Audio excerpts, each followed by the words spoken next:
Mga minamahal kong kababayan, Assalamualaikum. Madayaw ubayong adlaw kaninyong tanan. Magandang araw sa inyong lahat.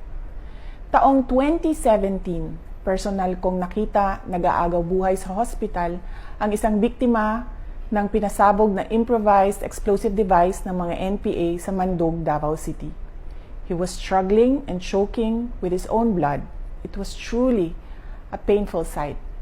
Hindi ko rin malilimutan ang paghingi ko ng tawad sa ina ng namatay na opisyal ng Philippine Army dahil sa nangyaring engkwentro sa Barangay Paquibato, Davao City.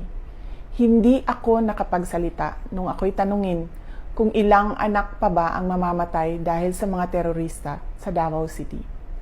Mga kababayan, walang katulad ang kasamaan ng teroristang Communist Party of the Philippines, National People's Army at National Democratic Front of the Philippines sa kapwa nila Pilipino.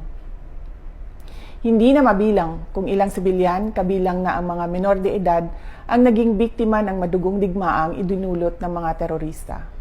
Maraming batang estudyante ang hindi nakapagtapos ng pag-aaral dahil dinala sila sa bundok upang maging armadong terorista.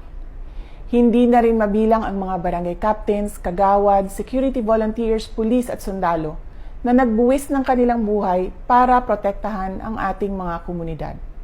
Nananawagan ang kanilang mga pamilya ng hustisya, subalit hindi ito makakamit kung bibigyan natin ang mga teroristang grupo ng amnestiya sa pamamagitan ng Proclamations 403 at 404.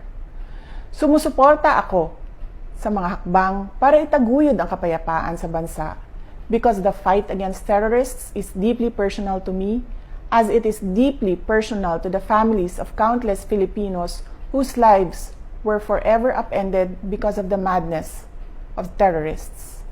Pero hindi ang pagbibigay ng amnestiya ang daan sa kapayapaan. Ang dapat nating gawin ay pagpatuloy ang ating mga nasimulan sa NTF-ELCAC at mas palakasin pa ang mga ito. Panalo na tayo, lumalaban na ang mga komunidad. Mr. President, the government's statement with the NDFP in Oslo was an agreement with the devil. Napatunayan na natin sa kasaysayan na hindi sila seryoso at wala silang sinseridad sa usaping pangkapayapaan. Gagamitin nila itong peace negotiation sa pagtraidor sa pamahalaan at paglinlang sa taong bayan. We appeal to your power to review these proclamations and agreements. Apo BBM, sana po ay isalang-alang natin ang ating mga komunidad na naging pugad ng mga terorista sa mahabang panahon na ngayon ay lumalaban na at tumutulong sa pamahalaan. Let us honor the memory of those who died in the senseless and bloody attacks of the NPA, CPP, and DFP.